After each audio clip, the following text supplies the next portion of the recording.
Hi hello പുതിയൊരു ക്ലാസ്സിലോട്ട് എല്ലാവർക്കും സ്വാഗതം. ഇന്ന് നമ്മൾ ഡിസ്കസ് ചെയ്യാൻ പോകുന്നത് എസ് എസ് സി കഴിഞ്ഞ വർഷം നടത്തിയ, അതായത് 2025 നടത്തിയ S S C G D എക്സാമിൽ മാത്സിൽ നിന്നുള്ള കുറച്ച് ക്വസ്റ്റ്യൻസ് ആണ് ഇന്ന് നമ്മൾ നോക്കാൻ പോകുന്നത്. നമുക്കറിയാം S S C G D exam ഇപ്പം MTS എക്സാം കഴിഞ്ഞ ഉടനെ എന്നെ എന്ത് ചെയ്യും, എസ് എസ് സി ജി ഡിയുടെ എക്സാം സ്റ്റാർട്ട് ചെയ്യുന്നതായിരിക്കും. നിങ്ങളുടെ പ്രിപ്പറേഷനൊക്കെ ഏകദേശം കഴിയാറായിട്ടുണ്ടാകും. നിങ്ങൾക്ക് പ്രിപ്പറേഷന് കുറച്ച് ഹെൽപ്ഫുൾ ആവുന്ന കുറച്ച് ക്വസ്റ്റ്യൻസ് ആണ് ഇന്ന് നമ്മൾ ഡിസ്കസ് ചെയ്യാൻ പോകുന്നത്. ആദ്യത്തെ ക്വസ്റ്റ്യൻ കിടക്കാം. ആദ്യത്തെ ക്വസ്റ്റ്യൻ എന്താ പറയുന്നത്, the LCM of 2860 and 120 and 135 is, അതായത് 2860, 120, 135ന്റെ LCM ആണ് കണ്ടുപിടിക്കേണ്ടത്. നമുക്കറിയാം LCM എന്ന് പറഞ്ഞാൽ എന്താണ്? LCM എന്ന് പറഞ്ഞാൽ ലീസ്റ്റ് കോമൺ മൾട്ടിപ്പിൾ ആണ്, അല്ലെ? ലീസ്റ്റ് കോമൺ മൾട്ടിപ്പിൾ, അതായത് ഇത്രയും നമ്പേഴ്സിന്റെ മൾട്ടിപ്പിൾസിൽ കോമൺ ആയിട്ട് വരുന്ന ഏറ്റവും ചെറിയ നമ്പറാണ് നമുക്ക് കണ്ടുപിടിക്കേണ്ടത്. നമുക്കറിയാം LCM കണ്ടുപിടിക്കാൻ കുറെ മെത്തേഡ് ഉണ്ട്. ഫാക്ടറൈസേഷൻ മെത്തേഡ് ഒക്കെ യൂസ് ചെയ്ത് നമുക്ക് എന്ത് കണ്ടുപിടിക്കാൻ പറ്റും? LCM കണ്ടുപിടിക്കാൻ പറ്റും. പക്ഷേ നമുക്ക് ഈ ക്വസ്റ്റ്യന് അതിന്റെ ഒന്നും ആവശ്യമില്ല. കാരണം എന്താണ്? നമ്മുടെ നമ്പേഴ്സിൽ രണ്ട് നമ്പറാണ് 60യും 120യും. ഫോർ എക്സാമ്പിൾ 60 മാത്രം എടുത്തു കഴിഞ്ഞാൽ 60ന്റെ മൾട്ടിപ്പിൾസ് എന്ന് പറഞ്ഞാൽ 120, 180, 240 ഇങ്ങനെ എക്സെട്രാ പോകും. അതായത് 60ന്റെ മൾട്ടിപ്പിൾസിലെ ലാസ്റ്റ് ഡിജിറ്റ് എന്താ വരിക? 0 ആണ് വരിക. അതേപോലെ തന്നെ 120ന്റെ മൾട്ടിപ്പിൾസിന്റെ ലാസ്റ്റ് ഡിജിറ്റിൽ എന്ത് വരും? 0 വരും. നമ്മുടെ ഓപ്ഷൻ നോക്കിക്കഴിഞ്ഞാൽ ആകെ ഒരു ഓപ്ഷനിൽ മാത്രമേ ഉള്ളൂ ലാസ്റ്റ് ഡിജിറ്റ് 0 വരുന്നത്. അതേതാണ്? ഓപ്ഷൻ ബി ആണ്. ഇത്രയും 4 നമ്പേഴ്സിന്റെ LCM എന്തായിരിക്കും വരിക? 7560 ആയിരിക്കും. ഓപ്ഷൻ ബി ആയിരിക്കും വരിക. നമുക്ക് വെറുതെ ചെയ്ത് നോക്കി LCM കണ്ടുപിടിക്കാം, അല്ലെ? കാൽക്കുലേഷൻ ഒന്നും ചെയ്യാതെ നമുക്ക് എന്ത് ചെയ്യാൻ പറ്റും? LCM ഈസി ആയിട്ട് നമുക്ക് എന്ത് ചെയ്യാൻ പറ്റും? കണ്ടുപിടിക്കാൻ പറ്റും. ഓക്കെ, സിമ്പിൾ ആണല്ലോ. ഇതേപോലെ തന്നെ നമുക്ക് ക്വസ്റ്റ്യൻസ് എന്തുണ്ടാകും? എസ് എസ് സി ജി ഡിയിൽ എന്ത് ചെയ്യാൻ പറ്റും? പ്രതീക്ഷിക്കാൻ പറ്റും. ഇനി അടുത്ത ക്വസ്റ്റ്യൻ പോവാണ്. അടുത്ത ക്വസ്റ്റ്യൻ എന്താ പറയുന്നത്? In an examination there were 3 papers of mathematics, 2 papers of English and 1 paper of science. All papers were 100 marks. S got 60% in mathematics, 70% in English and 50% in science. What was his percentage of marks in all papers? അതായത് ഒരു എക്സാമിനേഷനിൽ എന്തുണ്ട്? 3 papers of മാത്തമാറ്റിക്സിന്റെ 3 papers ഉണ്ട്, ഇംഗ്ലീഷിന്റെ 2 papers ഉണ്ട് and സയൻസിന്റെ 1 പേപ്പറാണുള്ളത്. അതിൽ എല്ലാ പേപ്പേഴ്സിന്റെയും total mark എന്ന് പറഞ്ഞാൽ, അതായത് ടോട്ടൽ മാർക്ക് എന്ന് പറഞ്ഞാൽ എത്രയാണ്? 100 മാർക്സ് ആണ്. അതിൽ ഒരാൾക്ക് എസ് എന്ന് പറഞ്ഞ ഒരാൾക്ക് എന്ത് ചെയ്തിട്ടുണ്ട്? മാത്തമാറ്റിക്സിൽ 60% മാർക്ക് കിട്ടിയിട്ടുണ്ട്, ഇംഗ്ലീഷിൽ 70% മാർക്ക് കിട്ടിയിട്ടുണ്ട്, സയൻസിൽ 50% മാർക്കാണ് കിട്ടിയത്. അങ്ങനെയാണെങ്കിൽ എല്ലാ മാർക്കിലും കൂടി എല്ലാ പേപ്പറിലും കൂടി അവൻ എത്ര പെർസെന്റേജ് മാർക്ക് കിട്ടിയിട്ടുണ്ടെന്ന് നമുക്കിവിടെ കണ്ടുപിടിക്കേണ്ടത്. ഇവിടെ നമുക്കറിയാം മാത്തമാറ്റിക്സിന്റെ 3 പേപ്പറാണുള്ളത്, അല്ലെ? മാത്തമാറ്റിക്സിന്റെ 3 പേപ്പറാണുള്ളത്. ഒരു പേപ്പറിന്റെ ടോട്ടൽ മാർക്ക് എന്ന് പറഞ്ഞാൽ എത്രയാണ്? 100 മാർക്കാണ്. അങ്ങനെയാണെങ്കിൽ 3 പേപ്പറിന് ടോട്ടൽ മാർക്ക് എന്ന് പറഞ്ഞാൽ എത്രയായിരിക്കും? 300 ആയിരിക്കും. അതിൽ 60% ആണ് അയാൾക്ക് കിട്ടിയത്, അല്ലെ? ഈ 300ന്റെ 60% എന്ന് പറയുമ്പോൾ എത്ര മാർക്ക് വരും? 300ന്റെ 60% എന്ന് പറയുമ്പോൾ 180 മാർക്ക് വരും. മാത്തമാറ്റിക്സിൽ അയാൾക്ക് കിട്ടിയ മാർക്ക് എന്ന് പറഞ്ഞാൽ എത്രയാണ്? 180 മാർക്കാണ്. ഈ ഇംഗ്ലീഷിന്റെ ടോട്ടൽ എത്ര പേപ്പർ ഉണ്ട്? 2 പേപ്പറാണ് ഇംഗ്ലീഷിനുള്ളത്, അല്ലെ? ഒരു പേപ്പറിന്റെ ടോട്ടൽ മാർക്ക് എന്ന് പറഞ്ഞാൽ 100 ആണ്. അപ്പൊ 2 പേപ്പറിന്റെ ടോട്ടൽ മാർക്ക് എത്ര വരും? 200 മാർക്ക് വരും. ഇംഗ്ലീഷിൽ അയാൾക്ക് 200ൽ 70% മാർക്കാണ് കിട്ടിയത്. അപ്പൊ 200ന്റെ 70% എന്ന് പറയുമ്പോൾ എത്ര വരും? 140 വരും. ഇംഗ്ലീഷിൽ അയാൾക്ക് കിട്ടിയ ടോട്ടൽ മാർക്ക് എന്ന് പറഞ്ഞാൽ എത്രയാണ്? 140 മാർക്കാണ്. ഈ സയൻസിന്റെ 1 പേപ്പറേ ഉള്ളൂ, അത് എത്രയാണ് ടോട്ടൽ? അപ്പൊ എത്ര മാർക്ക് വരും? 100 മാർക്ക് വരും. അതിൽ 50% മാർക്കാണ് അയാൾക്ക് കിട്ടിയത്. അപ്പം 100ന്റെ 50% പറയുമ്പോൾ എത്ര തന്നെയാണ്? 50 തന്നെയാണ്. ഓക്കെ, ഇത് ടോട്ടൽ മാർക്കാണ്, ഇത് അയാൾക്ക് കിട്ടിയ മാർക്കാണ്. ടോട്ടൽ മാർക്ക് 300 പ്ലസ് 200 പ്ലസ് 100 എത്ര വരും? 600 എന്ന് വരും, അല്ലെ? ടോട്ടൽ മാർക്ക് എത്രയാണ്? 600 ആണ്. അതിൽ അയാൾക്ക് എത്ര മാർക്ക് കിട്ടിയിട്ടുണ്ട്?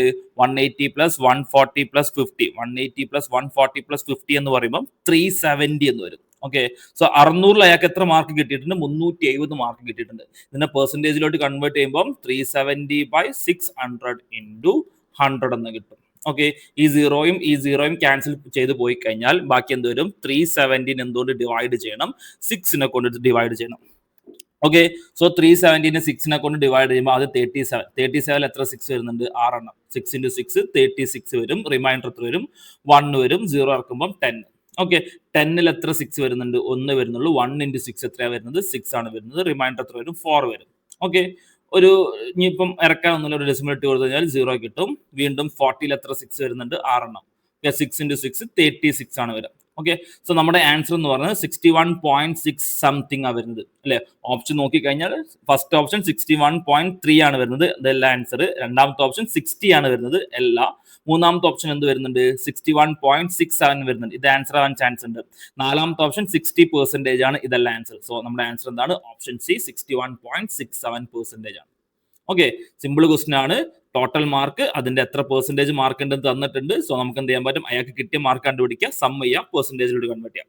ഇത്ര നമുക്ക് ചെയ്യാനുള്ളൂ. ഈസി ക്വസ്റ്റൻ ആണ്, സിമ്പിൾ ക്വസ്റ്റൻ ആണ്. ക്ലിയർ ആയിട്ടുണ്ടാവും വിചാരിക്കുന്നുവല്ലോ. സോ അങ്ങനെയാണെങ്കിൽ നെക്സ്റ്റ് ക്വസ്റ്റിലോട്ട് പോവാണ്. എന്താ നെക്സ്റ്റ് ക്വസ്റ്റൻ എന്താ പറയുന്നത്, A number is first decreased by 15% and then increased by 20%. The number so obtained is 28 more than the original number. The original number is, അതായത് ഒരു number ആദ്യം എന്ത് ചെയ്തിട്ടുണ്ട്, 15% ഡിക്രീസ് ചെയ്തിട്ടുണ്ട്, ദെൻ എന്ത് ചെയ്തിട്ടുണ്ട്, 20% ഇൻക്രീസ് ചെയ്തിട്ടുണ്ട്. അങ്ങനെയാണെങ്കിൽ പുതിയ കിട്ടിയ നമ്പർ എന്ന് പറഞ്ഞാൽ 78 more than the original number, അതായത് ഒറിജിനൽ നമ്പറിനെക്കാട്ടും 78 അധികമാണ് ഇപ്പം കിട്ടിയ നമ്പർ എന്ന് പറയുന്നത്. അങ്ങനെയാണെങ്കിൽ ഒറിജിനൽ നമ്പർ ആണ് നമുക്ക് എന്ത് ചെയ്യേണ്ടത്, കണ്ടുപിടിക്കേണ്ടത്. സോ ഇതെന്ന് പറഞ്ഞാൽ എന്താണ്, സക്സസീവ് പെർസെന്റേജിന്റെ ഒരു കേസ് ആണ് വരുന്നത്. നമുക്കറിയാം സക്സസീവ് പെർസെന്റേജിന്റെ ഓവറോൾ പെർസെന്റേജ് ചേഞ്ച് കണ്ടുപിടിക്കാനുള്ള ഇക്വേഷൻ എന്താണ്, plus or minus A plus or minus B plus or minus A B by 100 വെച്ച് കഴിഞ്ഞാൽ നമുക്ക് എന്ത് കിട്ടും, ഒരു ഇതിന്റെ സക്സസീവ് പെർസെന്റേജിന്റെ ഓവറോൾ പെർസെന്റേജ് ചേഞ്ച് നമുക്ക് കണ്ടുപിടിക്കാൻ പറ്റും. സോ ആദ്യം 15% ഡിക്രീസ് ആ വരുന്നത്, സോ -15. ദെൻ എന്ത് വരുന്നുണ്ട്, 20% ഇൻക്രീസ് വരുന്നുണ്ട്, സോ +20. ഇനി ഇവിടെ എ ബിന്റെ സൈൻ എന്ന് പറയുന്നത്, എന്റെ സൈന് മൈനസ് ആണ്, ബിന്റെ സൈന് പോസിറ്റീവ് ആണ്. അങ്ങനെയാണെങ്കിൽ എ ബിന്റെ സൈൻ എന്ത് വരും, നെഗറ്റീവ് വരും. സോ -50 × 15 × 20 ഡിവൈഡഡ് ബൈ 100 എന്ന് വരും. ഓക്കെ, -15 + 20 എന്ന് പറയുമ്പോൾ 15 + 20 എന്ന് പറയുമ്പോൾ 5 എന്ന് കിട്ടും. 5 മൈനസ് ഈ 20നെയും 100നെയും ക്യാൻസൽ ചെയ്ത് കഴിഞ്ഞാൽ 5 വരും. 5നെയും 15നെയും ക്യാൻസൽ ചെയ്ത് കഴിഞ്ഞാൽ 3 വരും. സോ 5 - 3 എന്ന് വരും, which is equal to 2% increase ആണ് ഓവറോൾ പെർസെന്റേജ് എന്ന് പറയുന്നത്. അതായത് ഒരു നമ്പർ ആദ്യം 15% ഡിക്രീസ് ചെയ്തു, ദെൻ 20% ഇൻക്രീസ് ചെയ്ത് കഴിഞ്ഞാൽ എഫക്റ്റീവ് പെർസെന്റേജ് ചേഞ്ച് എത്രയാണ്, ഓൺലി 2% ആണ്. Okay, so number original number ആയിട്ട് എത്ര ഇൻക്രീസ് ഉള്ളൂ, 2% അവിടെ ഇൻക്രീസ് ഉള്ളൂ. സോ അതായത് അത് എത്ര എന്ന് പറഞ്ഞിട്ടുണ്ട്, 78 എന്ന് പറഞ്ഞിട്ടുണ്ട്. So 2% of that number is 78. അങ്ങനെയാണെങ്കിൽ 1% എന്ത് വരും, ഇതിന്റെ പകുതി എത്ര വരും, 39 എന്ന് വരും. സോ 1% 39 ആണെങ്കിൽ ഒറിജിനൽ നമ്പർ എന്ന് പറഞ്ഞാൽ എത്ര പെർസെന്റേജ് ആയിരിക്കും, 100% ആയിരിക്കും. സോ 100% ഇസ് ഈക്വൽ ടു എത്ര വരും, 39 100 എന്ന് വരും. സോ ഓപ്ഷൻ എ ആണ് കറക്റ്റ് ആൻസർ. 3900 ആണ് ആ ഒറിജിനൽ നമ്പർ എന്ന് പറയുന്നത്. ഓക്കെ, ക്ലിയർ ആണല്ലോ. സോ സക്സസീവ് പെർസെന്റേജിന്റെ കേസിൽ നമുക്ക് ഈസി ആയിട്ട് ഓവറോൾ പെർസെന്റേജ് ചേഞ്ച് കണ്ടുപിടിക്കാൻ വേണ്ടി ഏത് ഇക്വേഷൻ യൂസ് ചെയ്താൽ മതി, plus or minus A plus or minus B plus or minus A B by 100. Okay, clear ആണല്ലോ, എല്ലാവർക്കും മനസ്സിലായിട്ടെന്ന് വിചാരിക്കുന്നു. സോ അങ്ങനെയാണെങ്കിൽ എന്ത് ചെയ്യാം, നെക്സ്റ്റ് ക്വസ്റ്റിലോട്ട് പോവാണ്. എന്താ നെക്സ്റ്റ് ക്വസ്റ്റ്യൻ എന്താ പറയുന്നത്, if at same rate of interest in 2 years the simple interest is 42 rupees and compound interest is 51 rupees, then what is the principle? അതായത് ഒരു സെയിം റേറ്റ് ഓഫ് ഇൻട്രസ്റ്റ് എന്ത് ചെയ്തിട്ടുണ്ട്, ഒരാൾ ഒരു സം ഓഫ് മണി എന്ത് ചെയ്തിട്ടുണ്ട്, സിമ്പിൾ ഇൻട്രസ്റ്റിലും ഇൻവെസ്റ്റ് ചെയ്തിട്ടുണ്ട്, compound ഇൻട്രസ്റ്റിലും invest ചെയ്തിട്ടുണ്ട്.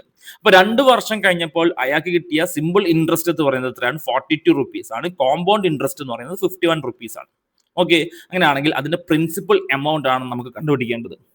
നമുക്കറിയാം ഒരു അയാൾക്ക് കിട്ടി 2 വർഷത്തേക്ക് കിട്ടിയിരിക്കുന്ന സിമ്പിൾ ഇൻട്രസ്റ്റ് എത്രയാണ്, 42 rupees ആണെങ്കിൽ, 2 വർഷത്തേക്ക് കിട്ടിയിരിക്കുന്ന സിമ്പിൾ ഇൻട്രസ്റ്റ് 42 rupees ആണെങ്കിൽ, 1 വർഷത്തേക്ക് വരുന്ന സിമ്പിൾ ഇൻട്രസ്റ്റ് എത്രയാണ്, 21 rupees അല്ല, അതിന്റെ പകുതി അല്ലെ. സിമ്പിൾ ഇൻട്രസ്റ്റ് എപ്പോൾ എന്തായിരിക്കും, 1 വർഷത്തേക്കുള്ള സിമ്പിൾ ഇൻട്രസ്റ്റ് എപ്പോൾ എന്തായിരിക്കും, കോൺസ്റ്റന്റ് ആയിരിക്കും. അപ്പൊ 2 വർഷത്തേക്ക് 42 rupees ആണെങ്കിൽ 1 വർഷത്തേക്ക് എത്രയായിരിക്കും, 21 rupees ആയിരിക്കും. ഓക്കെ, സോ അയാൾ ഇൻവെസ്റ്റ് ചെയ്ത എമൗണ്ട് എന്ന് പറയുന്നത് എക്സ് ആണ്. ഓക്കെ, അതിന്റെ 6% ആണ് എന്തെന്ന് പറയുന്നത് 21 rupees എന്ന്. അപ്പൊ 1 വർഷത്തേക്ക് വരുന്ന സിമ്പിൾ ഇൻട്രസ്റ്റ് കിട്ടി. രണ്ടാമത്തെ വർഷത്തെ സിമ്പിൾ ഇൻട്രസ്റ്റ് എന്ന് പറയുന്നത് എന്താണ്, 6% തന്നെ, അത് എത്ര തന്നെയാണ്, 21 rupees ആണ്. അപ്പൊ ടോട്ടൽ 2 വർഷത്തേക്കുള്ള ഇൻട്രസ്റ്റ് എത്രയായി, സിമ്പിൾ ഇൻട്രസ്റ്റ് എത്രയായി, 42 rupees ആയി.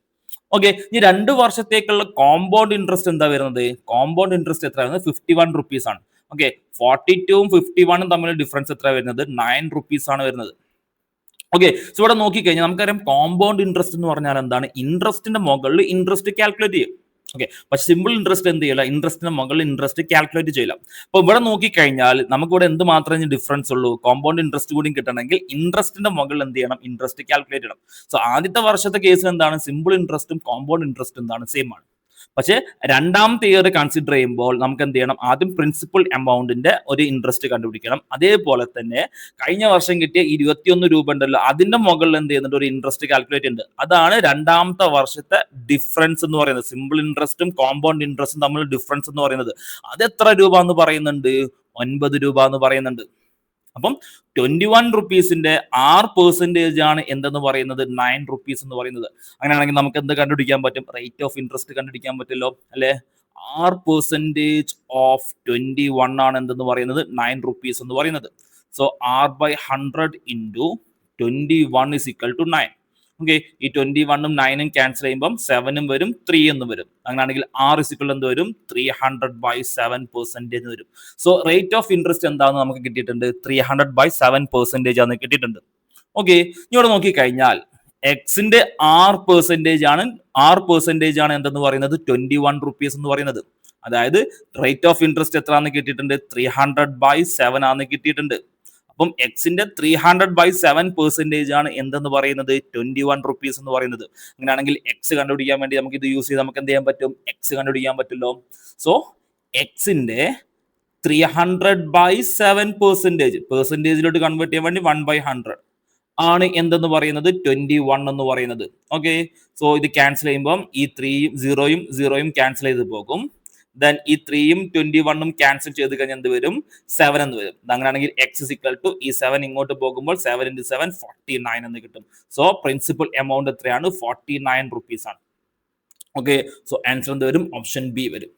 അപ്പം മെയിൻ ആയിട്ട് നമ്മൾ മനസ്സിലാക്കേണ്ടത് ഈ കോമ്പൗണ്ട് ഇൻട്രസ്റ്റ് ഈ ട്രീ മെത്തേഡിൽ വരയ്ക്കാൻ വേണ്ടി പഠിക്കുക അല്ലെ. കോമ്പൗണ്ട് ഇൻട്രസ്റ്റ് എന്ന് പറഞ്ഞാൽ എന്താണ്, ഇൻട്രസ്റ്റിന്റെ മുകളിൽ ഇൻട്രസ്റ്റ് കാൽക്കുലേറ്റ് ചെയ്യും. സോ ഇത് നോക്കിക്കഴിഞ്ഞാൽ സിമ്പിൾ ഇൻട്രസ്റ്റ് ആദ്യത്തെ 2 വർഷത്തെ സിമ്പിൾ ഇൻട്രസ്റ്റ് ആണ്. അതിനോടുകൂടി ഇതും കൂടി ആഡ് ചെയ്യുമ്പോഴാണ് എന്ത് കിട്ടുന്നത്, കോമ്പൗണ്ട് ഇൻട്രസ്റ്റ് ആകുന്നത് അല്ലെ. അപ്പം ഈ 9 എന്ന് പറയുന്നത് സിമ്പിൾ ഇൻട്രസ്റ്റും കോമ്പൗണ്ട് ഇൻട്രസ്റ്റും തമ്മിലുള്ള ഡിഫറൻസ് ആണ്. ഈ 9 എന്ന് പറഞ്ഞാൽ എന്താണ്, 21 റുപ്പീസിന്റെ 6% ആണ്. അത് വെച്ചിട്ട് നമുക്ക് എന്ത് ചെയ്യാൻ പറ്റും, റേറ്റ് ഓഫ് ഇൻട്രസ്റ്റ് കണ്ടുപിടിക്കാൻ പറ്റും. റേറ്റ് ഓഫ് ഇൻട്രസ്റ്റ് കണ്ടുപിടിച്ച് കഴിഞ്ഞാൽ എക്സിന്റെ 6% ആണ് എന്തെന്ന് പറയുന്നത്, 21 റുപ്പീസ് എന്ന് പറയുന്നത്. അങ്ങനെയാണെങ്കിൽ എക്സ് കണ്ടുപിടിക്കാൻ പറ്റും. എക്സ് ആണ് എന്തെന്ന് പറയുന്നത്, നമ്മുടെ പ്രിൻസിപ്പൽ എമൗണ്ട് എന്ന് പറയുന്നത്. ഓപ്ഷൻ ബി ആണ് കറക്റ്റ് ആൻസർ. 49 റുപ്പീസ് ആണ് എന്തെന്ന് പറയുന്നത്, അയാൾ ഇൻവെസ്റ്റ് ചെയ്ത എമൗണ്ട് എന്ന് പറയുന്നത്. ഓക്കെ, ക്ലിയർ ആണല്ലോ, ഓക്കെ അല്ലേ. സോ അങ്ങനെയാണെങ്കിൽ നെക്സ്റ്റ് ക്വസ്റ്റ്യൻ പോവാം. എന്താ നെക്സ്റ്റ് ക്വസ്റ്റ്യൻ എന്താ പറയുന്നത്, A Mantar has 2 grandsons, Kedan and Tushar. 11 years old Kedan gets some money from Mandar's wealth and 12-year-old Tushar gets rest of money. But Kedan and Tushar will get money only when they turn 22 years old. Till then, the money is in bank getting interest at rate 8% compounded annually. When both turn 22, they receive the same amount. How much had Mandar given Tushar initially? If total money with Mandar was 24,700. എന്താണ്, മന്ദറിന് എന്തുണ്ട്, 2 grand sun ഉണ്ട്, കേതനും തുഷാറും. കേതന്റെ age എന്ന് പറയുന്നത് 11 year ആണ് and തുഷാറിന്റെ age എന്ന് പറയുന്നത് 12 year ആണ്. ശ്രദ്ധിക്കണം, കേദറിന്റെ ഏജ് 11 ഇയർ ആണ്, തുഷാറിന്റെ ഏജ് എന്ന് പറയുന്നത് 22 ഇയർ ആണ്. ഓക്കെ, കേദർ എന്ത് ചെയ്തിട്ടുണ്ട്, ഈ മന്ദർ എന്ത് ചെയ്തിട്ടുണ്ട്, കുറച്ച് മണി കേദറിനും കൊടുത്തിട്ടുണ്ട്, ബാക്കി മണി എന്ത് ചെയ്തിട്ടുണ്ട്, തുഷാറിനും കൊടുത്തിട്ടുണ്ട്. പക്ഷെ ഒരു കണ്ടീഷൻ വെച്ചിട്ടുണ്ട്, രണ്ടാളും എത്ര ആകണം, 22 ഇയർ ഓൾഡ് ആയാൽ മാത്രമേ നമുക്ക് എന്ത് ചെയ്യുള്ളൂ, ഇവർക്ക് രണ്ടാൾക്കും ഈ മണി കിട്ടുള്ളൂ.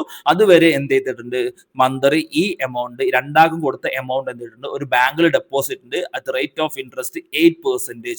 അവിടെ ഇൻട്രസ്റ്റ് കാൽക്കുലേഷൻ നടക്കുന്നത് കോമ്പൗണ്ട് ഇൻട്രസ്റ്റിലാണ്. സോ റേറ്റ് ഓഫ് ഇൻട്രസ്റ്റ് എന്താണ്, 8% കോമ്പൗണ്ടഡ് ആനുവലി ആണ്. അങ്ങനെയാണെങ്കിൽ രണ്ടാൾക്കാരും 22 ആയപ്പോൾ രണ്ടാൾക്കും കിട്ടിയിരിക്കുന്ന എമൗണ്ട് എന്താന്ന് പറയുന്നുണ്ട്, ഈക്വൽ ആണെന്ന് പറയുന്നുണ്ട്. രണ്ടാളും 22 ഇയർ ആയപ്പോൾ രണ്ടാൾക്കും കിട്ടിയിരിക്കുന്ന എമൗണ്ട് എത്ര എന്ന് പറയുന്നുണ്ട്, ഈക്വൽ എന്ന് പറയുന്നുണ്ട്. അങ്ങനെയാണെങ്കിൽ നമുക്ക് കണ്ടുപിടിക്കേണ്ടത് എന്താണ്, മന്ദർ തുഷാറിന് എത്ര രൂപയാണ് കൊടുത്തതാണ് കണ്ടുപിടിക്കേണ്ടത്. അപ്പം അതിനു വേണ്ടി നമുക്ക് എന്ത് തന്നിട്ടുണ്ട്, മന്ദറിന്റെ കയ്യിലുള്ള ടോട്ടൽ എമൗണ്ട് എന്ന് പറഞ്ഞാൽ എത്ര എന്ന് പറയുന്നുണ്ട്, 24,700 രൂപ എന്ന് പറയുന്നുണ്ട്. ഓക്കെ, സോ ഇവിടെ നോക്കിക്കഴിഞ്ഞാൽ കേതന്റെ ഏജ് എന്ന് പറയുന്നത് 11 ഇയർ ആണ്. അപ്പം 22 വയസ്സായി കഴിഞ്ഞാൽ എന്ത് ചെയ്യുള്ളൂ, കേദറിന് ഈ എമൗണ്ട് കിട്ടുള്ളൂ. അതായത് കേദൻ എന്ത് ചെയ്യണം, ഒരു 11 വർഷം കൂടി എന്ത് ചെയ്യണം, ഈ എമൗണ്ട് കിട്ടാൻ വേണ്ടി കാത്തിരിക്കണം. പക്ഷേ തുഷാർ എന്താണ്, തുഷാറിന്റെ ഏജ് എന്ന് പറയുന്നത് 12 ആണ്. തുഷാറിന്റെ ഏജ് എന്ന് പറഞ്ഞാൽ 12 ഇയേഴ്സ് ആണ്. അപ്പം തുഷാറിന് 22 വയസ്സാവാൻ വേണ്ടി എത്ര വർഷം കൂടി കാത്തിരുന്നാൽ മതി, 10 വർഷം കൂടി കാത്തിരുന്നാൽ മതി. അതായത് കേദന്റെ എമൗണ്ട് ബാങ്കിൽ എത്ര ഇയർ ഡെപ്പോസിറ്റ് ചെയ്തെടുക്കും, 11 വർഷവും. തുഷാറിന്റെ എമൗണ്ട് 10 വർഷവും എന്തെയും ഡെപ്പോസിറ്റ് ചെയ്യും. നമുക്കറിയാം കോമ്പൗണ്ട് ഇൻട്രസ്റ്റിൽ എമൗണ്ട് കണ്ടുപിടിക്കാനുള്ള ഇക്വേഷൻ എന്താണ്, കോമ്പൗണ്ട് ഇൻട്രസ്റ്റിൽ എമൗണ്ട് കണ്ടുപിടിക്കാനുള്ള equation P into 1 plus R by 100 all raised to n. ഇതാണ് കോമ്പൗണ്ട് ഇൻട്രസ്റ്റിൽ എമൗണ്ട് കണ്ടുപിടിക്കാനുള്ള equation.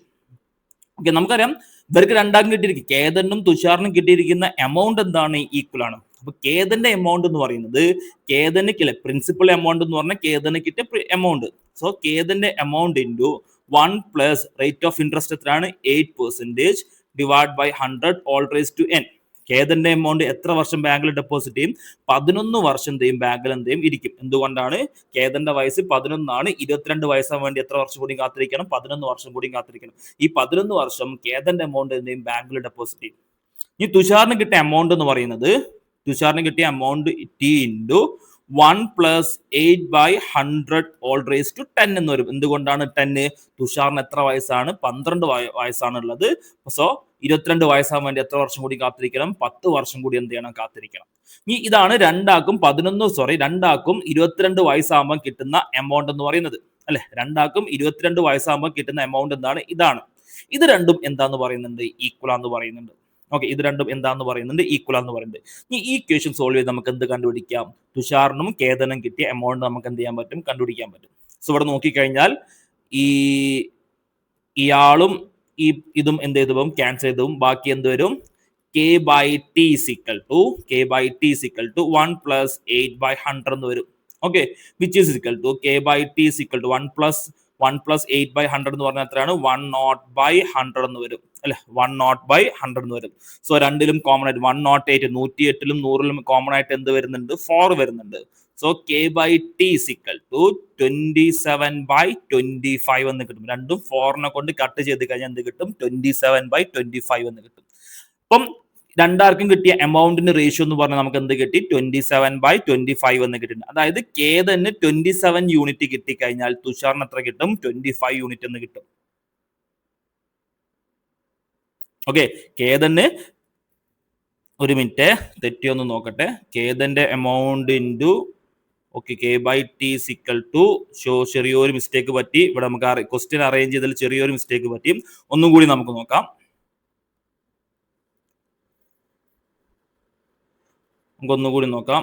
Okay, so k into 1 plus 8/100 എന്ന് പറഞ്ഞാൽ എന്താണ്, 108/100 എന്ന് വരും, ഈസ് ഈക്വൽ ടു t എന്ന് കിട്ടും. ഓക്കെ, ഇത് രണ്ടും 4 കൊണ്ട് കട്ട് ചെയ്ത് കഴിഞ്ഞാൽ 27/25 എന്ന് കിട്ടും.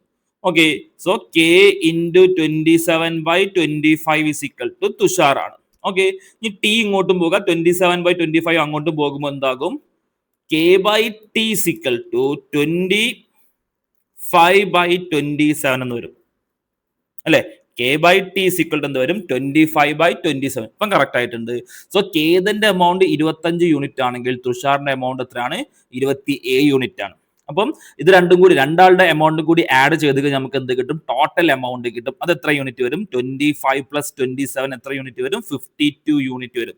ഓക്കെ, സോ തുഷാറിന്റെ ടോട്ടൽ എമൗണ്ട് എന്ന് പറഞ്ഞാൽ എത്രയാണ്, 52 യൂണിറ്റ് ആണ്. അത് എത്ര എന്ന് പറയുന്നുണ്ട്, 24,700 എന്ന് പറയുന്നുണ്ട്. സോ 24,700 എന്ന് കിട്ടും. അങ്ങനെയാണെങ്കിൽ 1 യൂണിറ്റ് എന്ന് പറഞ്ഞാൽ എന്ത് വരും, 24,700 ഡിവൈഡഡ് ബൈ 52 എന്ന് വരും. Okay, so 1 unit 24,700 divide by 52 ആണെങ്കിൽ നമുക്ക് ആരുടെ എമൗണ്ട് ആണ് കണ്ടുപിടിക്കേണ്ടത്, തുഷാറിന്റെ എമൗണ്ട് ആണ് കണ്ടുപിടിക്കേണ്ടത്. സോ അത് 27 യൂണിറ്റ്. ഓക്കെ, സോ 1 യൂണിറ്റ് ഇത്ര ആണെങ്കിൽ 27 യൂണിറ്റ് എന്ന് പറഞ്ഞാൽ എന്ത് വരും, 24,700 ഡിവൈഡഡ് ബൈ 52 ഇൻറ്റു 27 എന്ന് വരും. ഓക്കെ, 52 ഡിവൈഡ് ബൈ 27 എന്ന് വരും. ഓക്കെ, ഇതും 52 ക്യാൻസൽ ചെയ്ത് കഴിഞ്ഞാൽ എത്ര കിട്ടും എന്നറിയോ, ഡിവൈഡ് ചെയ്ത് നോക്കിയാൽ മതി, 475 എന്ന് വരും. ഓക്കെ, 475 ഇൻറ്റു 27 എത്ര കിട്ടും, 475 ഇൻറ്റു 27 എന്ന് പറഞ്ഞാൽ 12825 എന്ന് കിട്ടും. ഓക്കെ, 12,825 എന്ന് കിട്ടും. സോ തുഷാറിന്റെ എമൗണ്ട് എന്ന് പറഞ്ഞാൽ എത്രയാണ്? 12,825 ആണ് വരുന്നത്. ഓക്കെ, ക്ലിയർ ആയിട്ടുണ്ടല്ലോ. സോ കോമ്പൗണ്ട് ഇൻട്രസ്റ്റിൽ എമൗണ്ട് കണ്ടുപിടിക്കാനുള്ള ഇക്വേഷൻ എന്താണ്? A is equal to P plus 1 plus R by 100 all raised to n. ഇവിടെ രണ്ടാളുടെയും എമൗണ്ട് 22 വയസ്സായാലാണ് കിട്ടുക. അപ്പൊ കേതന്റെ വയസ്സ് എന്ന് പറയുന്നത് 11 വയസ്സാണ്. അപ്പം 11 വർഷം കൂടി 22 വയസ്സാൻ വേണ്ടി കാത്തിരിക്കണം. തുഷാറിന്റെ വയസ്സ് എന്ന് പറഞ്ഞാൽ 12 ആണ്. അപ്പൊ 10 വർഷം കൂടി എന്ത് ചെയ്യണം? 22 വയസ്സാകാൻ കാത്തിരിക്കണം. സോ ഈ രണ്ടാളുടെയും എമൗണ്ട്, ഒരാളുടെ എമൗണ്ട് 11 വർഷം, ഒരാളുടെ എമൗണ്ട് 10 വർഷം എന്തെയും ഈ ബാങ്കിൽ എന്തെയും ഇരിക്കും വിത്ത് കോമ്പൗണ്ട് ഇൻട്രസ്റ്റ് എത്രയാണ്? 8% ആണ്. സോ അത് വെച്ചിട്ട് ഞാൻ എന്ത് ചെയ്തു? രണ്ടാളുടെയും എമൗണ്ട് കണ്ടുപിടിച്ചു. രണ്ടാൾക്കും കിട്ടിയിരിക്കുന്ന എമൗണ്ട് എന്താണ്? ഈക്വൽ ആണ്. ആ എമൗണ്ട് ഇക്വേറ്റ് ചെയ്ത് ഞാൻ എന്ത് കണ്ടുപിടിച്ചു? രണ്ടാൾക്കും മന്ദർ കൊടുത്ത എമൗണ്ട് എത്രയാണെന്ന് കണ്ടുപിടിച്ചു. നമുക്ക് കണ്ടുപിടിക്കേണ്ടത് തുഷാറിന്റെ എമൗണ്ട് ആണ്. അത് എത്രയാണ്? 12,825 ആണ്. എനിക്കറിയാം ഈ പാർട്ടിൽ കാൽക്കുലേഷൻ കുറച്ചധികം വരുന്നുണ്ട്. എൻ്റെ ഒരു സജഷൻ പറയുകയാണെങ്കിൽ ഈ ടൈപ്പ് കാൽക്കുലേഷൻ അധികം വരുന്ന ക്വസ്റ്റ്യൻസ് പറഞ്ഞാൽ ഫസ്റ്റ് റൗണ്ടിൽ നമ്മൾ എന്ത് ചെയ്യരുത്? ചെയ്ത് നോക്കരുത്. നമുക്ക് ക്വസ്റ്റ്യൻ വായിച്ചു കഴിഞ്ഞ് നമുക്കറിയാം ഇത് കുറച്ച് കാൽക്കുലേഷൻ വരുന്ന പ്രോബ്ലം ആണ്. നമുക്ക് ഉടനെ തന്നെ മനസ്സിലാക്കാൻ പറ്റില്ല. ക്വസ്റ്റ്യൻ വായിച്ചു കഴിഞ്ഞാൽ തന്നെ നമുക്ക് എന്ത് മനസ്സിലാക്കാൻ പറ്റണം? കുറച്ചധികം കാൽക്കുലേഷൻ വരുന്ന പ്രോബ്ലം എന്ന് നമുക്ക് മനസ്സിലാക്കാൻ പറ്റണം. അങ്ങനത്തെ കേസിൽ നമുക്ക് എന്ത് ചെയ്യണം? ഇതൊരു രണ്ടാമത്തെ റൗണ്ടിലേക്ക് മാർക്ക് ഫോർ റിവ്യൂ കൊടുത്തിട്ട് നമ്മൾ എല്ലാ ക്വസ്റ്റ്യനൊക്കെ ചെയ്ത് കഴിഞ്ഞ് തിരിച്ചിങ്ങോട്ട് വരുമ്പോൾ നമുക്ക് എന്ത് ചെയ്യാൻ പറ്റും? ഇതേ ടൈപ്പ് ക്വസ്റ്റ്യൻ നമുക്ക് എന്ത് ചെയ്യാൻ പറ്റും? കുറെ ടൈം എടുത്ത് നമുക്ക് എന്ത് ചെയ്യാൻ പറ്റും? ചെയ്യാൻ പറ്റും. ഓക്കെ, ക്ലിയർ ആണല്ലോ. അപ്പൊ നമ്മൾ ക്വസ്റ്റ്യൻ പ്രാക്ടീസ് ചെയ്ത് അല്ലെ മോക്ക് ടെസ്റ്റുകളും കാര്യങ്ങളൊക്കെ പ്രാക്ടീസ് ചെയ്ത് ഇതേപോലത്തെ സ്ട്രാറ്റജി നമ്മൾ എന്ത് ചെയ്യണം? ബിൽഡ് ചെയ്യണം. എന്നാൽ മാത്രം നമുക്ക് എന്ത് ചെയ്യാൻ പറ്റുള്ളൂ? SSC പോലത്തെ എക്സാം നമുക്ക് എന്ത് ചെയ്യാൻ പറ്റുള്ളൂ? ക്രാക്ക് ചെയ്യാൻ പറ്റുള്ളൂ. അല്ല മോക്ക് ടെസ്റ്റ് ഒന്നും ചെയ്താൽ വെറും തിയറി കൺസെപ്റ്റ് മാത്രം പഠിച്ചിട്ട് നമുക്ക് എന്ത് ചെയ്യാൻ പറ്റില്ല?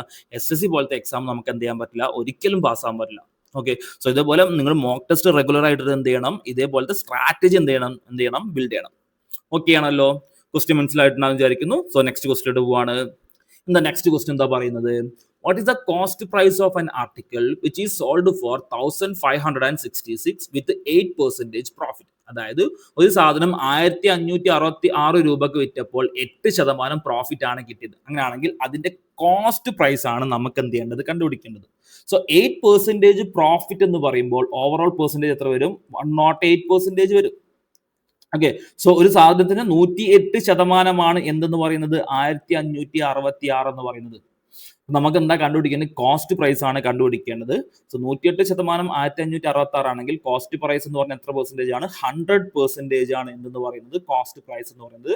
സോ അത് എത്ര വരും? 1,566 ഡിവൈഡ് ബൈ 108 ഇൻറ്റു 100 എന്ന് വരും.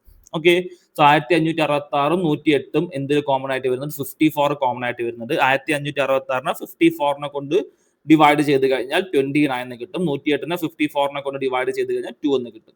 സോ 2ഉം 100ഉം ക്യാൻസൽ ചെയ്ത് കഴിഞ്ഞാൽ എന്ത് കിട്ടും? 50 എന്ന് കിട്ടും. സോ 29 ഇൻറ്റു 50 എത്ര വരും? 29 ഇൻറ്റു 5 എത്രയാണ്? 145 ആണ്. ഒരു 0 കൂടി ആഡ് ചെയ്ത് കൊടുത്താൽ മതി. സോ കോസ്റ്റ് പ്രൈസ് എത്ര വരും? 1,450. ഓപ്ഷൻ സി ആണ്. അപ്പം മനസ്സിലാക്കേണ്ട കാര്യം, ഒരു സാധനം വിറ്റ് കഴിഞ്ഞാൽ 8% എന്ന് പറഞ്ഞാൽ പ്രോഫിറ്റ് 8% എന്ന് പറഞ്ഞാൽ ആ സാധനത്തിന്റെ 108% എന്തെന്ന് പറയുന്നത്? 1,566 എന്ന് പറയുന്നത്. സോ പ്രോഫിറ്റ് ആൻഡ് ലോസിന്റെ പ്രോബ്ലം ചെയ്യുമ്പോൾ എപ്പോഴും ഈ ലെവലിൽ നമുക്ക് എന്ത് ചെയ്യുക? ക്വസ്റ്റ്യൻ ചെയ്യാൻ വേണ്ടി ശ്രമിക്കുക. എപ്പോഴും എന്ത് കൺസിഡർ ചെയ്യുക? 100% കോസ്റ്റ് പ്രൈസ് ആയിട്ട് കൺസിഡർ ചെയ്യാം. അപ്പം പ്രോഫിറ്റും ലോസും എന്തിന്റെ മുകളിലാണ് നോക്കുന്നത്? കോസ്റ്റ് പ്രൈസിന്റെ മുകളിലാണ് നോക്കുന്നത്. സോ 8% പ്രോഫിറ്റ് എന്ന് പറയുമ്പോൾ 100ന്ന് 8% കൂടിയ 108%. 108% എന്തെന്ന് പറയുന്നത്? ഇതിന്റെ സെല്ലിംഗ് പ്രൈസ് എന്ന് പറയുന്നത്. അത് എത്രയാണെന്ന് കിട്ടിയിട്ടുണ്ട്? 1,566 കിട്ടിയിട്ടുണ്ട്. അങ്ങനെയാണെങ്കിൽ കോസ്റ്റ് പ്രൈസ് 100% കണ്ടുപിടിച്ചാൽ മതി. എത്ര കിട്ടിയിട്ടുണ്ട്? 1,450 എന്ന് കിട്ടിയിട്ടുണ്ട്. ഓപ്ഷൻ സി ആണ് കറക്റ്റ് ആൻസർ. ക്ലിയർ ആയിട്ടുണ്ടാവല്ലോ? ഓക്കെ ആണല്ലോ. സോ നെക്സ്റ്റ് ക്വസ്റ്റ്യനിലോട്ട് പോവാം. എന്താ നെക്സ്റ്റ് ക്വസ്റ്റ്യൻ എന്താ പറയുന്നത്? 2 numbers are in the ratio of 4:9. If the mean proportional between them is 24. Find the positive difference between 2 numbers. അതായത് രണ്ട് നമ്പേഴ്സിന്റെ റേഷ്യോ എത്ര എന്ന് പറയുന്നുണ്ട്? 4:9 ആണെന്ന് പറയുന്നുണ്ട്.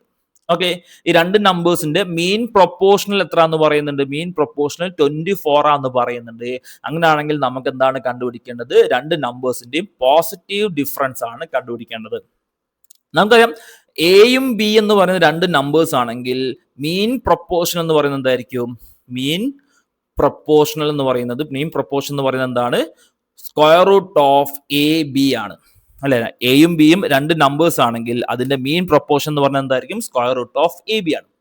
സോ ഇവിടെ രണ്ട് നമ്പേഴ്സ് തന്നിട്ടില്ല, അവരുടെ റേഷ്യോ തന്നിട്ടുണ്ട്. എത്ര എന്ന് പറയുന്നുണ്ട്? 4:9 എന്ന് പറയുന്നുണ്ട്. അങ്ങനെയാണെങ്കിൽ ഫസ്റ്റ് നമ്പർ n1 = 4x ആണെങ്കിൽ രണ്ടാമത്തെ നമ്പർ എന്ത് കിട്ടും? 9x എന്ന് കിട്ടും.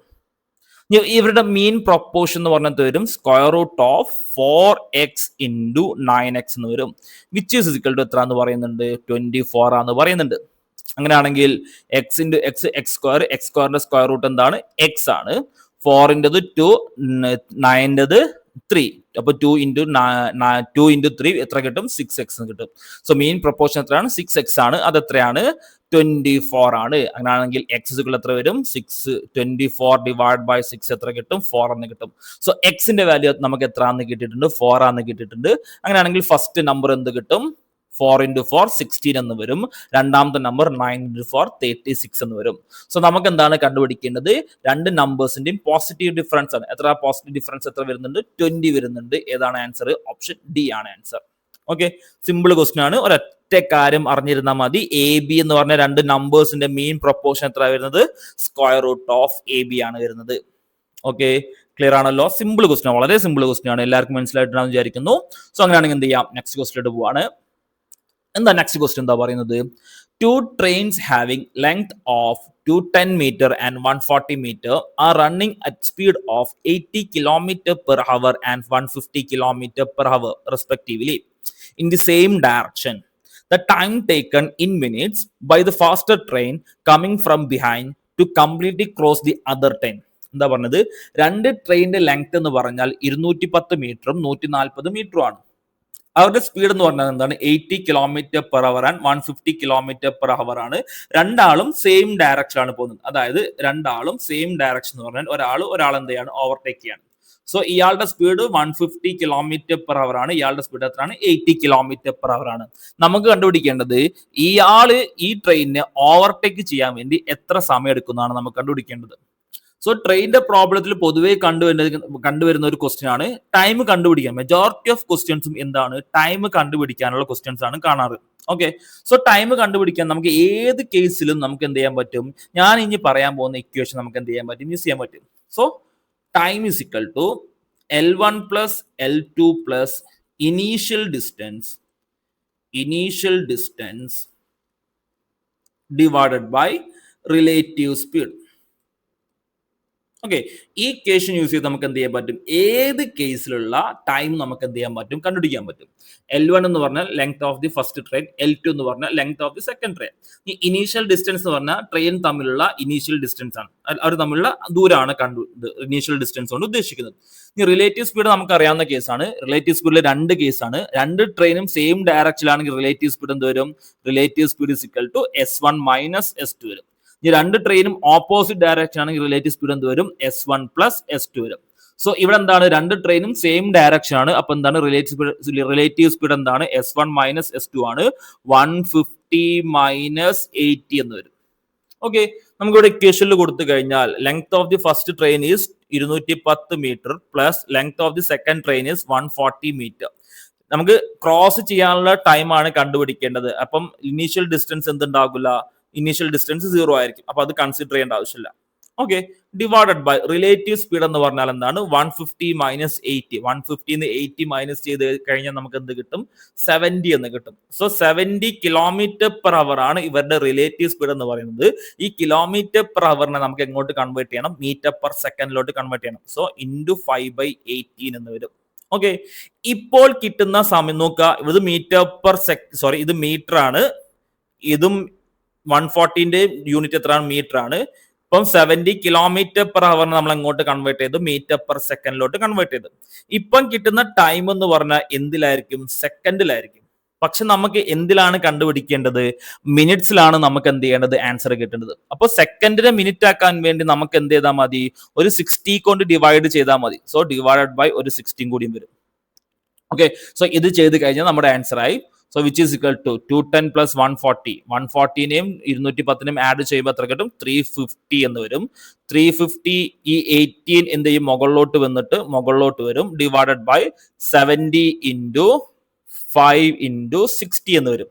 സോ ഇവിടെ നോക്കിക്കഴിഞ്ഞാൽ 70 into 5 എത്ര കിട്ടും? 350 എന്ന് കിട്ടും. ഈ 350 ഈ 350 എന്ത് ചെയ്യും? ക്യാൻസൽ ചെയ്ത് പോകും. ബാക്കി എന്ത് വരും? 18/60 എന്ന് വരും. ഓക്കെ, 18/60 എന്ന് പറയുമ്പോൾ നോക്കുക, 6നെ 18 കൊണ്ട് ഡിവൈഡ് ചെയ്യുമ്പോൾ എന്ത് കിട്ടും? 3 എന്ന് കിട്ടും. Final answer 3/10 which is equal to 0.3 minute എന്ന് കിട്ടും. സോ ഈ ട്രെയിന് മുമ്പുള്ള ട്രെയിനെ ക്രോസ് ചെയ്യാൻ വേണ്ടി എടുക്കുന്ന സമയത്താണ് 0.3 മിനിറ്റ് ആണ്. ഓപ്ഷൻ ബി ആണ് കറക്റ്റ് ആൻസർ. നമുക്ക് വാല്യൂസ് ഇങ്ങനെ സബ്സ്റ്റിറ്റ്യൂട്ട് ചെയ്ത് അതായത് ഇപ്പം സെക്കൻഡിനെ കണ്ടുപിടിച്ചു അതിനെ മിനിറ്റിലോട്ട് കൺവേർട്ട് ചെയ്ത് അങ്ങനെ ചെയ്ത് നമുക്ക് കൂടുതൽ സമയം കളയണ്ട. എല്ലാം നമുക്ക് എന്ത് ചെയ്യാം? ഒറ്റ ഇക്വേഷൻ അങ്ങോട്ട് പുട്ട് ചെയ്തിട്ട് നമുക്ക് എന്ത് ചെയ്യാൻ പറ്റും? ആൻസർ കണ്ടുപിടിക്കാം. ഇത് ഈ രീതിയിൽ എന്ത് ചെയ്യുക? ക്വസ്റ്റ്യൻസിനെ പ്രാക്ടീസ് ചെയ്യാൻ വേണ്ടി ശ്രമിക്കുക. അപ്പൊ അതേപോലെ തന്നെ ഈ ഇക്വേഷൻ എന്ത് ചെയ്യുക? ഒന്ന് ഓർമ്മയിൽ വെക്കുക. എന്താണ്? Time is equal to L1 plus L2 plus initial distance divide by relative speed. നമുക്ക് ട്രെയിനിന്റെ എല്ലാ ടൈപ്പ് ക്വസ്റ്റ്യൻസ് നമുക്ക് എന്ത് ചെയ്യാൻ പറ്റും? ഈ ഒരൊറ്റ ഇക്വേഷൻ യൂസ് ചെയ്ത് നമുക്ക് എന്ത് ചെയ്യാൻ പറ്റും? സോൾവ് ചെയ്യാൻ പറ്റും. ഓക്കെ, ട്രെയിനിന്റെ കേസിൽ മെജോറിറ്റി ഓഫ് ക്വസ്റ്റ്യൻസും കണ്ടിട്ടുള്ളത് എന്താണ്? ടൈം കണ്ടുപിടിക്കാനാണ് കണ്ടിട്ടുള്ളത്. അങ്ങനെയാണെങ്കിൽ നമുക്ക് എന്ത് ചെയ്യാൻ പറ്റും? ഈ ഇക്വേഷൻ നല്ല രീതിയിൽ നമുക്ക് എന്ത് ചെയ്യാൻ പറ്റും? ബെനിഫിറ്റ് ആക്കാൻ പറ്റും. വെറുതെ ഓരോ കേസ് നമുക്ക് എന്ത് ചെയ്യേണ്ട? ബൈ ഹാർട്ട് ചെയ്ത് നോക്കേണ്ട ആവശ്യമില്ല. Okay, clear? ഓക്കെ ആണല്ലോ. സോ നെക്സ്റ്റ് ക്വസ്റ്റ്യൻ പോവാണ്. എന്താ നെക്സ്റ്റ് ക്വസ്റ്റ്യൻ എന്താ പറയുന്നത്? The price per liter of petrol increased by 85%. By what person should its consumption be reduced so that the expenditure on it increases by 48% only? അതായത് പെട്രോളിന്റെ price എന്ത് ചെയ്തിട്ടുണ്ട്? 85% എന്ത് ചെയ്തിട്ടുണ്ട്? ഇൻക്രീസ് ചെയ്തിട്ടുണ്ട്. അങ്ങനെയാണെങ്കിൽ അയാളുടെ എക്സ്പെൻഡിച്ചർ 48% മാത്രമേ ഇൻക്രീസ് ചെയ്യാൻ പറ്റുള്ളൂ. അങ്ങനെയാണെങ്കിൽ അയാളുടെ കൺസപ്ഷൻ എത്ര പെർസെൻറ്റേജ് റെഡ്യൂസ് ചെയ്യണമെന്നാണ് നമുക്കിവിടെ കണ്ടുപിടിക്കേണ്ടത്. സോ നമുക്കറിയാം പ്രൈസ് ഇൻറ്റു കൺസപ്ഷൻ ആണ് എന്തെന്ന് പറയുന്നത്? എക്സ്പെൻഡിച്ചർ എന്ന് പറയുന്നത് അല്ലെ? പ്രൈസ് ഇൻറ്റു കൺസപ്ഷൻ ആണ് എന്തെന്ന് പറയുന്നത്? എക്സ്പെൻഡിച്ചർ എന്ന് പറയുന്നത്. സോ ഇവിടെ പ്രൈസിന് എത്ര പെർസെൻറ്റേജിന്റെ ഇൻക്രീസ് ആണ് സംഭവിച്ചിട്ടുള്ളത്? 85% ഇൻക്രീസ് ആണ് സംഭവിച്ചിട്ടുള്ളത്. സോ 85%നെ ഫ്രാക്ഷനിലോട്ട് കൺവേർട്ട് ചെയ്യുമ്പോൾ 85 ഡിവൈഡഡ് ബൈ 100 എന്ന് വരും. അതായത് 85 ഡിവൈഡ് ബൈ 100 എന്ന് പറയുമ്പോൾ രണ്ടിനും 5നെ കൊണ്ട് ക്യാൻസൽ ചെയ്ത് കഴിഞ്ഞാൽ എത്ര കിട്ടും? 17/25 എന്ന് കിട്ടും. 20 എന്ന് കിട്ടും. സോ 85%ന്റെ ഫ്രാക്ഷൻ വാല്യൂ എന്താണ്? 17/20 ആണ്. ഇതിന്റെ അർത്ഥം 70/20 ആണ്. ഇതിന്റെ അർത്ഥം 20ന്റെ 85% എന്ന് പറയുന്നത് എത്രയാണ്? 17 ആണ്. 17 ആണ് അല്ലെ? 20ന്റെ 85% എന്ന് പറഞ്ഞാൽ എത്രയാണ്? 17 ആണ് വരുന്നത്. അപ്പൊ ഞാൻ പെട്രോളിന്റെ ഇനീഷ്യൽ പ്രൈസ് 20 രൂപയാക്കി എടുത്തു കഴിഞ്ഞാൽ അത് 85% ഇൻക്രീസ് ചെയ്ത് കഴിഞ്ഞാൽ എത്രയാകും? 20ന്റെ 85% എത്രയാണ്? 17 ആണ്. സോ 20ന്ന് 85% ഇൻക്രീസ് ചെയ്ത് കഴിഞ്ഞാൽ 20ന്ന് 17 കൂടിയിട്ട് എത്രയായിട്ട് മാറും? 37 ആയിട്ട് മാറും. ഓക്കെ, ഈ കൺസെപ്ഷൻ ഞാൻ ഇനീഷ്യൽ കൺസെപ്ഷൻ എനിക്ക് ചെയ്യാൻ എളുപ്പത്തിന് വേണ്ടി ഞാൻ എന്താക്കി അസ്യൂം ചെയ്തു? 5 ലിറ്റർ ആയിട്ട് അസ്യൂം ചെയ്തു. ഇനീഷ്യൽ കൺസെപ്ഷൻ 5 ലിറ്റർ ആയിട്ട് അസ്യൂം ചെയ്തു. അങ്ങനെയാണെങ്കിൽ 20 into 5 എക്സ്പെൻഡിച്ചർ എത്ര വരുന്നുണ്ട്? 100 വരുന്നുണ്ട്. ഇനി പ്രൈസ് കൂടിയതിനെ കൊണ്ട് കൺസെപ്ഷൻ എത്ര ആണെന്ന് റെഡ്യൂസ് ചെയ്താൽ എനിക്ക് അറിയില്ല. അതിന് ഞാൻ എന്ത് വിളിച്ചു? C' എന്ന് വിളിച്ചു. പക്ഷെ എക്സ്പെൻഡിച്ചർ എത്ര പെർസെൻറ്റേജ് ഇൻക്രീസ് ചെയ്തിട്ടുള്ളൂ? 48% ഇൻക്രീസ് ചെയ്തിട്ടുള്ളൂ. 100ന്ന് 48% ഇൻക്രീസ് ചെയ്ത് കഴിഞ്ഞാൽ എത്ര കിട്ടും? 148 എന്ന് കിട്ടും അല്ലെ? ഇനീഷ്യൽ എക്സ്പെൻഡിച്ചർ 100 ആയിരുന്നു. അത് 48% ഇൻക്രീസ് ചെയ്ത് കഴിഞ്ഞാൽ എത്ര കിട്ടും? 148 എന്ന് കിട്ടും. അങ്ങനെയാണെങ്കിൽ C' is equal to 148 divided by 37 എന്ന് കിട്ടുമല്ലോ അല്ലെ? C' is equal to 148 divided by 37 എന്ന് കിട്ടും. സോ അതായത് എത്ര? 148നെ 37നെ കൊണ്ട് ഡിവൈഡ് ചെയ്ത് കഴിഞ്ഞാൽ എത്ര കിട്ടും? 4 എന്ന് കിട്ടും. ഓക്കെ, സോ ഫൈനൽ കൺസപ്ഷൻ എത്രയാണ്? 4 ലിറ്റർ ആണ്. ഇനീഷ്യൽ കൺസപ്ഷൻ 5 ലിറ്റർ ആയിരുന്നു. ഇനീഷ്യൽ കൺസപ്ഷൻ 5 ലിറ്റർ ആയിരുന്നു. ഇപ്പോഴുള്ള കൺസപ്ഷൻ എത്രയാണ്? 4 ലിറ്റർ ആണ്. എത്ര ലിറ്റർ കുറഞ്ഞു? 1 ലിറ്റർ കുറഞ്ഞു. നമുക്കറിയാം പെർസെൻറ്റേജ് ചേഞ്ച് കണ്ടുപിടിക്കാനുള്ള ഇക്വേഷൻ എന്താണ്? Percentage change is equal to change divided by initial value into 100. Okay, ഇവിടുത്തെ ചേഞ്ച് എത്രയാണ്? 1 ലിറ്റർ ആണ് കുറഞ്ഞത്. So 1 divided by initial consumption എത്രയാണ്? 5 ലിറ്റർ ആണ്. 1/5 ഇൻറ്റു 100 എന്ന് വരും. എത്രയാണ്? 20%ന്റെ ഡിക്രീസ് ആണ് അവിടെ സംഭവിച്ചത്. സോ ഓപ്ഷൻ സി ആണ് correct answer. Okay, option C ആണ് കറക്റ്റ് ആൻസർ. സോ ഇവിടെ ശ്രദ്ധിക്കേണ്ട കാര്യം, നമുക്ക് പെർസെൻറ്റേജിന്റെ പ്രോബ്ലംസ്, പെർസെൻറ്റേജ് ചേഞ്ച് ആണ് നമുക്കിവിടെ കണ്ടുപിടിക്കേണ്ടതെങ്കിൽ നമുക്ക് വാല്യൂസ് നമുക്ക് എന്ത് ചെയ്യാൻ പറ്റും? അസ്യൂം ചെയ്യാൻ പറ്റും. സോ ഞാൻ ഇവിടെ ചെയ്ത് നോക്കുക. ഇവിടെ പ്രൈസും കൺസപ്ഷൻ ഞാൻ എന്ത് ചെയ്തു? വാല്യൂസ് അസ്യൂം ചെയ്തിട്ടാണ് ചെയ്തിട്ടുള്ളത്. ഓക്കെ, ഈസി അല്ലേ ക്വസ്റ്റ്യൻ? ക്ലിയർ ആയിട്ടുണ്ടാവല്ലോ? ഓക്കെ ആണല്ലോ. സോ നെക്സ്റ്റ് ക്വസ്റ്റ്യനിലോട്ട് കിടക്കാം. നെക്സ്റ്റ് ക്വസ്റ്റ്യൻ എന്താ പറയുന്നത്? A can do a piece of work in 32 days and B in 48 days. They work together for 8 days, after which A goes away. In how much time in days will B finish 60% of the remaining work? എന്താണ്? A ഒരു work complete ചെയ്യാൻ വേണ്ടി 32 days എടുക്കുന്നുണ്ട്. B എന്ത് ചെയ്യുന്നുണ്ട്? 48 days ആണ് ഒരു work complete ചെയ്യാൻ വേണ്ടി എടുക്കുന്നത്. ഇവർ രണ്ടാളും 8 ദിവസം ഒരുമിച്ച് വർക്ക് ചെയ്തിട്ട് ആര് പോയി? എ പോയി. അങ്ങനെയാണെങ്കിൽ ബാക്കി വരുന്ന വർക്കിന്റെ 60% കംപ്ലീറ്റ് ചെയ്യാൻ വേണ്ടി കംപ്ലീറ്റ് ചെയ്യാൻ വേണ്ടി ബി എത്ര ദിവസം എടുക്കുന്നതാണ് നമുക്കിവിടെ കണ്ടുപിടിക്കേണ്ടത്. സോ ആദ്യം നമുക്ക് എന്ത് ചെയ്യാം? LCM മെത്തേഡ് യൂസ് ചെയ്ത് ഇവർ രണ്ടാളുടെയും എഫിഷ്യൻസി കണ്ടുപിടിക്കാം. അതായത് ഒരാൾ ഒരു ദിവസം ചെയ്യാൻ വേണ്ടി ഒരു ദിവസം എത്ര വർക്ക് ചെയ്യുന്നുണ്ടോ അതിനാണ് എന്തെന്ന് പറയുന്നത്? എഫിഷ്യൻസി എന്ന് പറയുന്നത്. സോ എ എന്ത് ചെയ്യുന്നുണ്ട്? 32 ദിവസം കൊണ്ടാണ് എന്ത് ചെയ്യുന്നത്? ഒരു വർക്ക് കംപ്ലീറ്റ് ചെയ്യുന്നത്. ബി എന്ത് ചെയ്യുന്നുണ്ട്? 48 ഡേയ്സിനെ കൊണ്ടാണ് എന്ത് ചെയ്യുന്നത്? ഒരു വർക്ക് കംപ്ലീറ്റ് ചെയ്യുന്നത്. സോ അങ്ങനെയാണെങ്കിൽ 32ന്റെയും 48ന്റെയും LCM എത്ര വരുന്നത്? 96 ആണ് വരുന്നത്. അപ്പം എ എന്ത് ചെയ്യുന്നുണ്ട്? ഈ 96 ഞാൻ എന്താക്കി കൺസിഡർ ചെയ്യും? ടോട്ടൽ വർക്ക് ആക്കി കൺസിഡർ ചെയ്യും. 96 ഞാൻ എന്താക്കി അസ്യൂം ചെയ്യും? ടോട്ടൽ വർക്ക് ആക്കി അസ്യൂം ചെയ്യും. ഇവിടെ എത്ര വർക്കാന്ന് കംപ്ലീറ്റ് ചെയ്തെന്ന് ഞാൻ പറയുന്നില്ല. സോ 96 യൂണിറ്റ് ആണ് എന്തെന്ന് പറയുന്നത്? ടോട്ടൽ വർക്കാക്കി ഞാൻ അസ്യൂം ചെയ്യുന്നത്. സോ അങ്ങനെയാണെങ്കിൽ എ 32 ഡേയ്സിനെ കൊണ്ട് 96 യൂണിറ്റ് വർക്ക് കംപ്ലീറ്റ് ചെയ്യുന്നുണ്ട്. അങ്ങനെയാണെങ്കിൽ ഒരു ദിവസം എന്ന് പറയുന്നത് എത്ര യൂണിറ്റ് ചെയ്യും? 96 ഡിവൈഡ് ബൈ 32 എത്ര കിട്ടും? 3 യൂണിറ്റ് ആണ് എ എന്ത് ചെയ്യുന്നത്? ഒരു ദിവസം ചെയ്യുന്ന വർക്ക് എന്ന് പറയുന്നത്. ഇനി അതേപോലെ തന്നെ ബി എന്ത് ചെയ്യുന്നുണ്ട്? 48 ഡേയ്സിനെ കൊണ്ട് 96 യൂണിറ്റ് വർക്ക് എന്ത് ചെയ്യുന്നുണ്ട്? കംപ്ലീറ്റ് ചെയ്യുന്നുണ്ട്. അങ്ങനെയാണെങ്കിൽ ഒരു ദിവസം 96 ഡിവൈഡ് ബൈ 48 എത്ര വരും? 2 യൂണിറ്റ് വർക്കാണ് എന്ത് ചെയ്യുന്നത്? ബി കംപ്ലീറ്റ് ചെയ്യുന്നത്. അങ്ങനെയാണെങ്കിൽ എ ഒരു ദിവസം 3 യൂണിറ്റ് വർക്കും ബി ഒരു ദിവസം 2 യൂണിറ്റ് വർക്കും ആണെങ്കിൽ എയും ബിയും കൂടിയും ഒരു ദിവസം കൊണ്ട് എത്ര വർക്ക് ചെയ്യും?